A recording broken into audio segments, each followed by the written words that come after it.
Well, I don't know how many years on this earth I got left. I'm gonna get real weird with it. Hello, my beauties and bees, and welcome to an episode of. I was just thinking, is this clown makeup is gonna match with like the other topics I'm doing, so it's gonna look really weird. Like if the people I'm responding to come and find this and like watch it, they're gonna be like, why the fuck is she dressed like a clown? So. Welcome to Just a Theory, new series that I started doing here recently, where I look at some of the theories from, or the alternative theories of reality that are floating around on YouTube. And one of those, one of my favorite, is the young Earth creationist position, and nobody hammers it into your head more than standing for truth. But standing for truth doesn't do that alone. Let's see here. I'm not watching all your intro.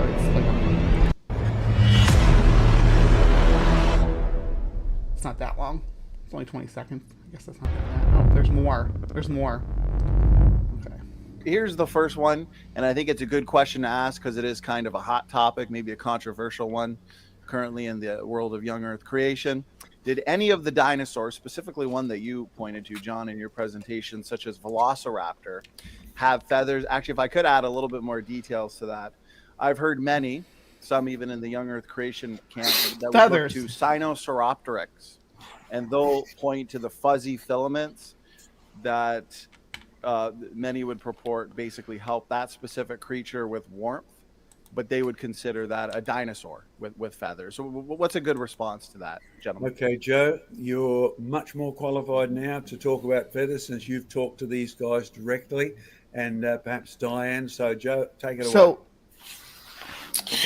Okay, well, if you're dealing with a creature like Velociraptor, the total amount of feathers that we found on any Velociraptor fossil is 0. There's not even any fuzzy filaments. So what we have, I mean, for Velociraptor, that's true, but this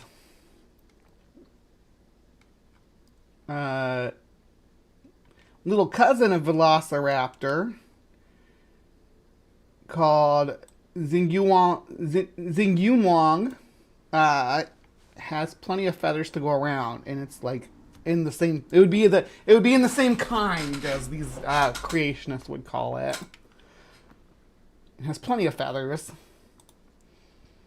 Even if you wanted to interpret it as the fuzzy filaments as feathers.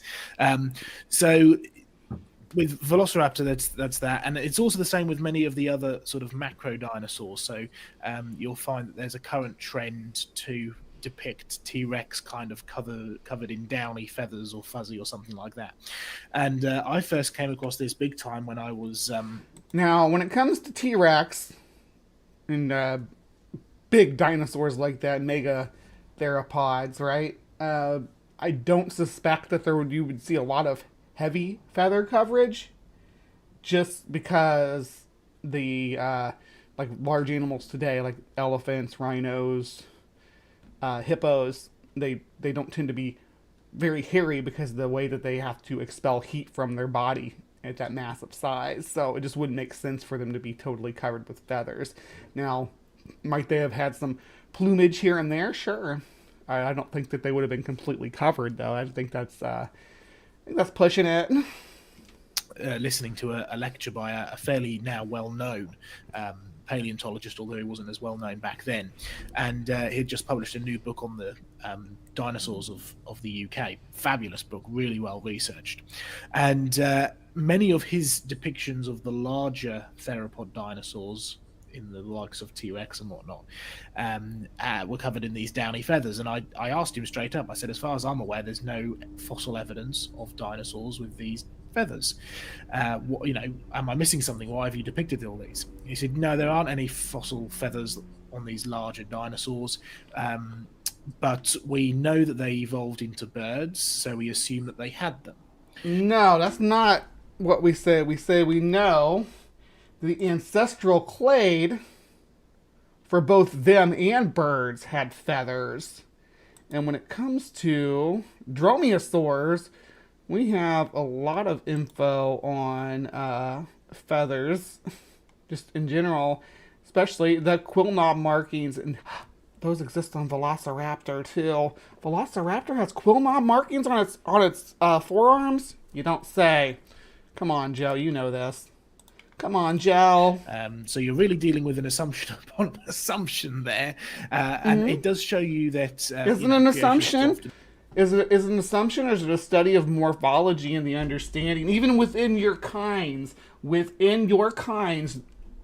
there are enough dromaeosaurs to infer that they would have that Velociraptor, as mentioned, would have feathers.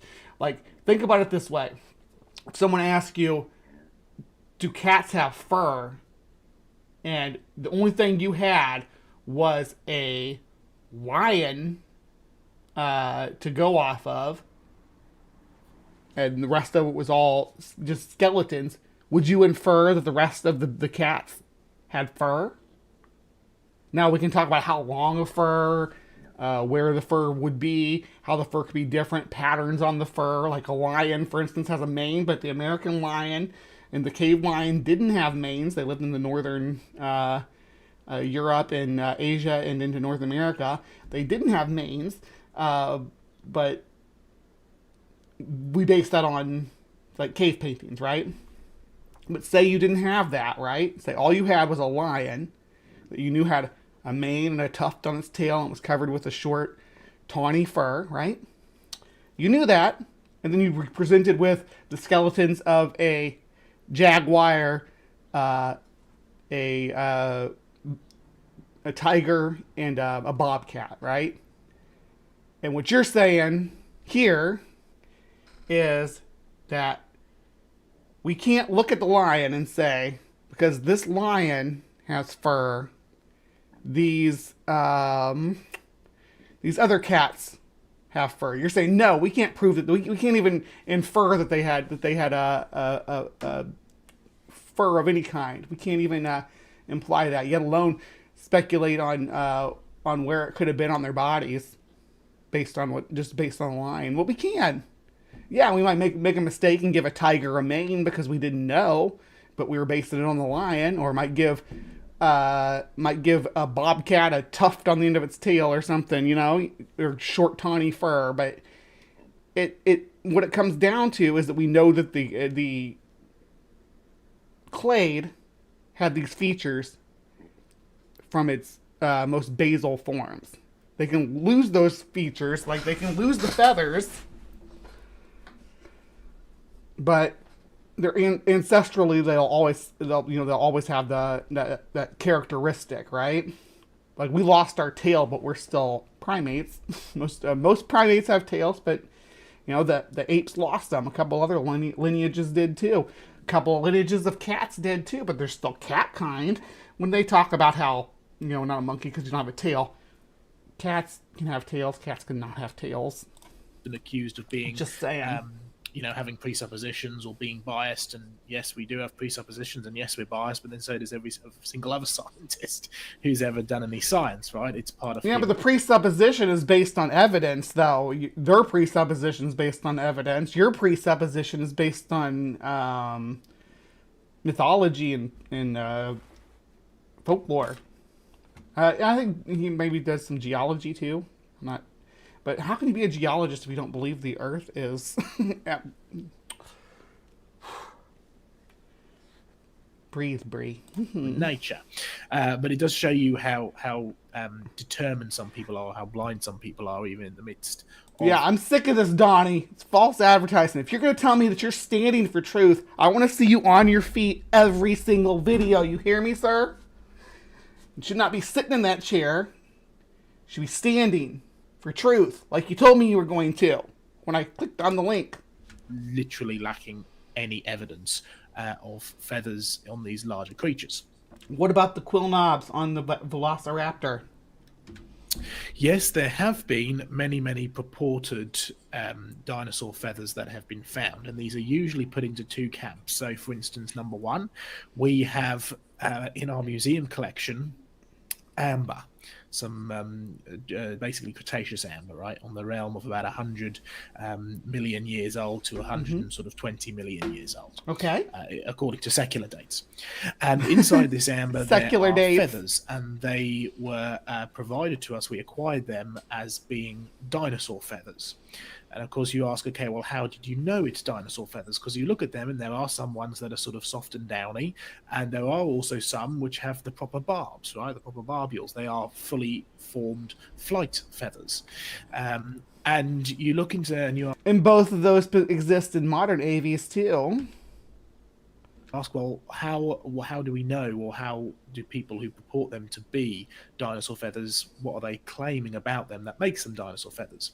And the bulk of the argument seems to be, well, at the time that these are supposed to have existed, so 100 plus million years ago, the predominant feathery creature is supposed to be a dinosaur, therefore these must be dinosaur feathers, right? So you're dealing with not only circular reasoning, but also with flawed reasoning. Well, if it's a birds are grouped within, like, nested within Dinosauria, right? You can't have all the dinosaurs that you consider dinosaurs be dinosaurs and then have birds not be dinosaurs, right? You can't keep T-Rex and Apatosaurus and then throw out pigeons. You can keep T-Rex and the pigeon and throw out Apatosaurus, though. Because of nested cladistics, right? So any feather is going to be from a bird, or from a dinosaur. Any feather is going to be from a dinosaur, right? Modern feathers, ancient feathers. There's no other clade of animals besides dinosaurs that have feathers. Because we know that we have fully formed birds in the Cretaceous. In fact, you can go one step further. We know that there are fully formed birds in the Jurassic. Case in point, Archaeopteryx. Right. And by the way, that's not creationist research that determined that. It was Natural History Museum research. You know, big prestigious place in London. Just mentioned it earlier. They have some of the best preserved Archaeopteryx fossils, including the original one that Sir Richard Owen examined, and they ended up doing a number of tests, including taking scans of the brain capacity, and a reptile brain and a bird brain are very different, and they were hoping to find something in between. A bird brain is a type of reptile brain. It's an archosaur brain. Archosaur brains include crocodile brains, which are closer to bird brains than they are to lizard brains. So how do you explain that, Joe? You want to talk about the difference between a bird brain and a reptile brain, then explain to me why a crocodile has a bird brain. My good dude. Right? A transitional fossil. Now, it turns out that not only is it fully feathered, with fully functioning feathers, with hollow bones, it also has a bird's brain, right? Which is very specific for birds, because you've not only got the control of the flight, you've also got the gyroscope that's in there, and all this other kind of components of bird brains which are unique to birds because of being... Birds have gyroscopes in their brain. You heard it here first, folks. Needing to fly, right? And so even by secular standards, Archaeopteryx is a fully formed bird with some teeth. Unusual features, but then we have plenty of birds with features with teeth and a long tail, little fingies on the end of its little paws, little fingies to climb with. Like, birds don't do that, do they? They must hop around on their back legs. Except for the Hoatzin. You can talk about the Hoatzin. I bet you will. Wouldn't be surprised if we get into the Hoatzin here, so let's go. Which are unusual or not the norm, so it's an unusual bird. And this is 200 million years old in the Jurassic, before dinosaurs were supposed to have started evolving into birds. So there's a number of issues when you try... I actually love that Tsunami. That's cute. Some cultures had, bad mythology about your hair going outside. Or your hair not being disposed of properly, or somebody getting a hold of your hair to do bad juju to you. Like if it got outside, a evil sorcerer could grab it, or a dark spirit and possess you. Maybe a clown. Maybe me. Maybe I could possess you. Can I possess you if I get a piece of your hair? could grow my own sumami in a jar, a little sumami, and even a littler sumami. Try and present these, feather fossils or individual feathered fossils as being dinosaur feathers. There really isn't any evidence, and it's only circumstantial at best. There are some other fossils which are more complete, right? So complete dinosaur skeletons, which have been reported in the past to be feathered dinosaurs. Now, some of them are straight up fakes, but then that always comes, and science usually clears that up pretty quickly. That's fine. I believe one of them was called Microraptor at one point. But then there are some of these other dinosaurs, like Sinosautrix, which we have a cast of in our museum collection, and a few others, which have these appearances of feathers. And I know that Diane's... Not appearances of feathers. And I mean, appearances of feathers in the same capacity that dinosaur skeletons are the appearance of bones. Because, yeah, they're not technically bones. They're ossified remains of where bones once lay. But the feathers are the same deal. We got lots of Lagerstätten with full-fledged dinosaurs, right, packed right into them. Spoken about this before, so I'll hand over to her in a minute. But you can basically categorize them down into two simple things.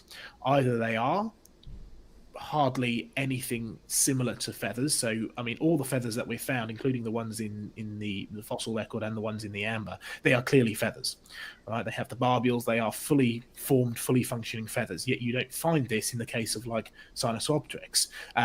There's something fuzzy going on there, but there's no real structure to them. So what? The simplest and... well, quite frankly, what the evidence certainly seems to lead to is these being decayed collagen fragments, right, off of keratin, off of scales, which we know dinosaurs had because we find fossil skin impressions with scales. And it also makes sense because, well, what happens to your skin and nails when you soak them in water for too long in the bath, right? They start to go a little bit fuzzy.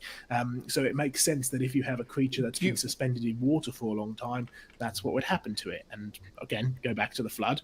They're not. It's not collagen though. It's feathers, like real feathers with feather parts that are clearly feathers. We can look at it if you want to. I'm gonna pull one up here. I'll try to find a good one here for us. Let me see. Got all my goat stuff for later.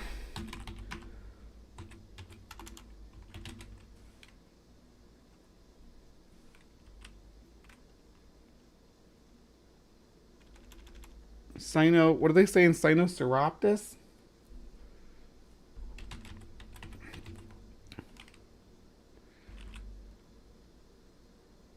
Are they talking about Sinoceratops? I think I'm spelling it wrong.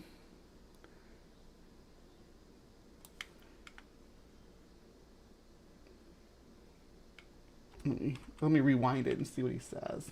Go back about 10 seconds and I'll close caption it. You soak them in water for too long in the bath, right? They start to go a little bit fuzzy. So it makes sense that if you have a creature that's been suspended in water for a long time, that's what would happen to it. And again, go back to the flood. Or you have cases where, because they've been found in rocks that are supposed to be of dinosaur age, and they do have fully formed feathers, they're regarded as dinosaurs, when the reality is you could just as easily interpret them as a bird. It's just that it doesn't fit in with the evolutionary time frame. So there's a few thoughts on... Why does it have a dinosaur skeleton inside of it, though, if it's a bird? Like, it's a dinosaur skeleton inside. It's not a bird skeleton. It has a dinosaur skull, a dinosaur tail, and dinosaur little arms. Yeah, dinosaur theropod feet. Morning, Nikki. Dinosaurs there, but yes, as you say, it is controversial, not just in the secular world, but increasingly. Feathered dinosaurs are not controversial. You could have said that maybe in 1985, but not in 2024. So in the creationist world, which is interesting, but it's not a debate to get into now necessarily. But Diane, any comments on the back of that? Joe, can I just interrupt here? Do I have permission to embarrass you? Sure. Go for it. You know how Creation Research Australia, the main body of the organisation, has sent you funds to buy fossils, including dinosaur feathers. I think they might be talking about Sinorthosaurus, maybe. the main thing I remember about that one is that some people used to claim that they thought maybe it was venomous. It's capable of gliding though. But there's lots of dromaeosaurs with wing remains. I mean, here we go, right here. Xinyu the closest, one of the closest cousins of the Velociraptor, right there, with feathers on its tail, on its arms, on its legs, on its body. The feathers are there, my dude. I don't know what you're talking about. Anyway. An amber. Mm-hmm. Remember that, right? How come we don't have our specimens out here yet? They're in your museum. Well, it's a good point. I shall have to, yeah. You'll have to pay for my ticket to come over, and I'll bring them with me. All right, we can give them to Diane when she comes over next. Sorry about that. I just thought it was a good time to remind you. Get back to Diane, the do we have dinosaurs. articles about this on the search website? Let me just unmute. Question on that. We have another website called Ask John Mackay, which is questions and answers, and we did get the inevitable question about feathered dinosaurs. There is a little picture of Sinosauropteryx there, which you can see is clearly a dinosaur, but there is a sort of row of fuzz along. Sinosauropteryx. Okay. I was like, what are they saying? I see it now. It's in the name of the video. I'm so dumb. Y'all gotta.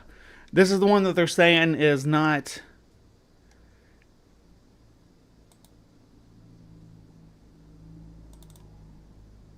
Is not actual feathers, but is collagen.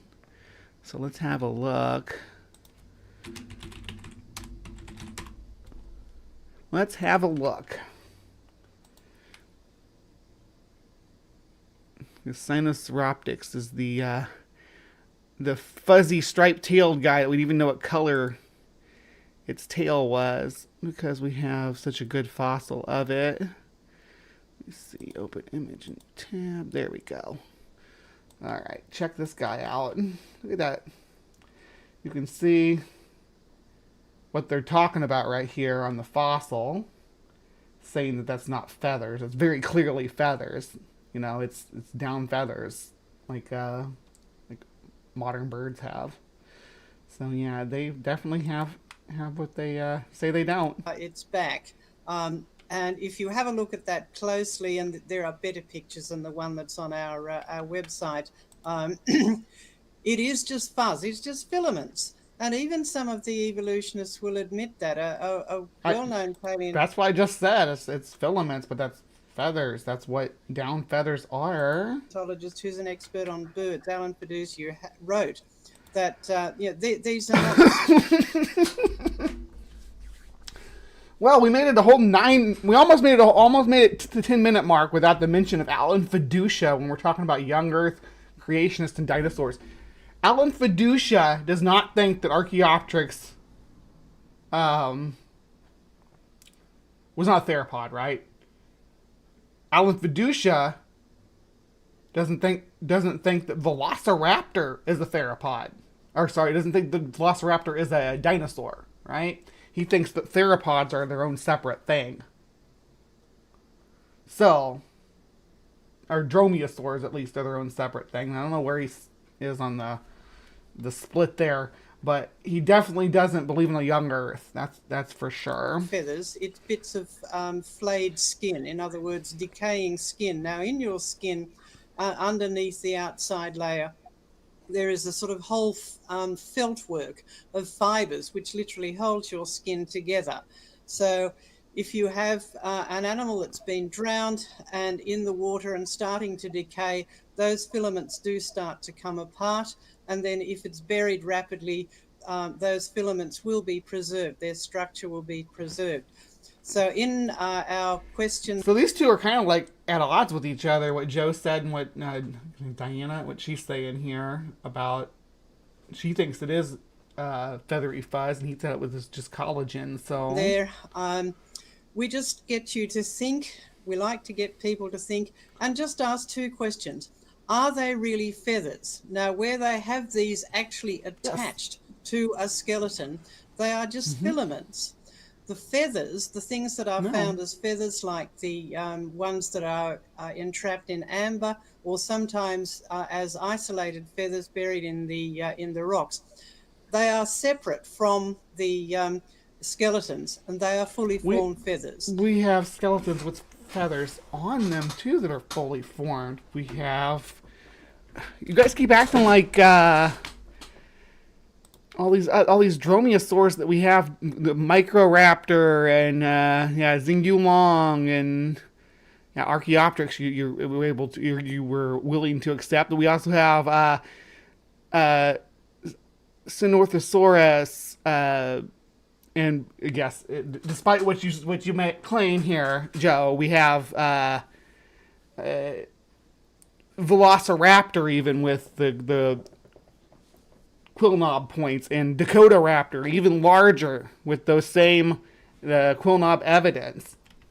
That's like having a jawbone with no teeth in it and just the sockets, and now you're telling me that we can't prove there were teeth in there.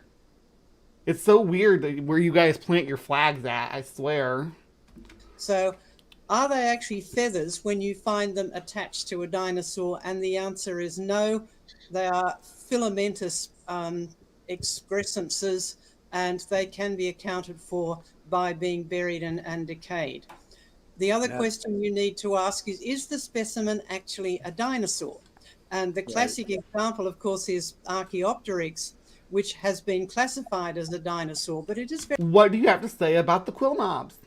very clearly a bird when people have studied it more closely, and we can do really good studies of fossils these days with scanning techniques. So do birds have teeth now?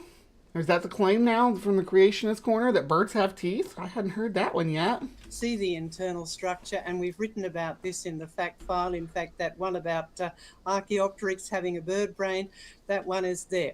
So think when you are presented with this evidence. Didn't all dinosaurs have bird brains? I mean, archosaur brains. Like we said before, you want to put a difference between brains. It's going to be a difference between archosaur brains and lepidosaur brains, which would be what you call a reptile brain, like a snake or a lizard. Where you're considering the bird brain more advanced, but a crocodile's brain is just as advanced as a bird's. Crocodile brains and bird brains are very similar. So, crocodile brains are similar to bird brains. Then one might interpret that dinosaur brains were in that same category, which the research you're talking about with Archaeopteryx seems to confirm. Are they really feathers? Are they really dinosaurs? And that will help you sort all the information or story. Let's do it. Come on over to the Hive with me, Diane, and I want to call her Diane. I don't want to name her though. But if you come on over here, we'll look at all these individual theropods, one fossil at a time, and we can decide. And you can help me decide. I'll invite you on over, or Joe, or John, any of y'all. You want to come over and talk to me? Stories that you get from the popular press and the popular media. Oh, all right. And Donnie's overproduced.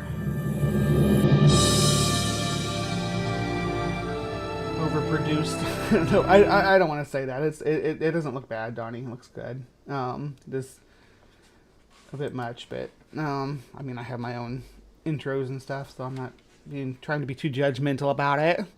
So, did they convince you that dinosaurs didn't have feathers? Were you sold on that at all? I was not, but if you were, I'm not blaming you or anything. I just want to know. Yeah.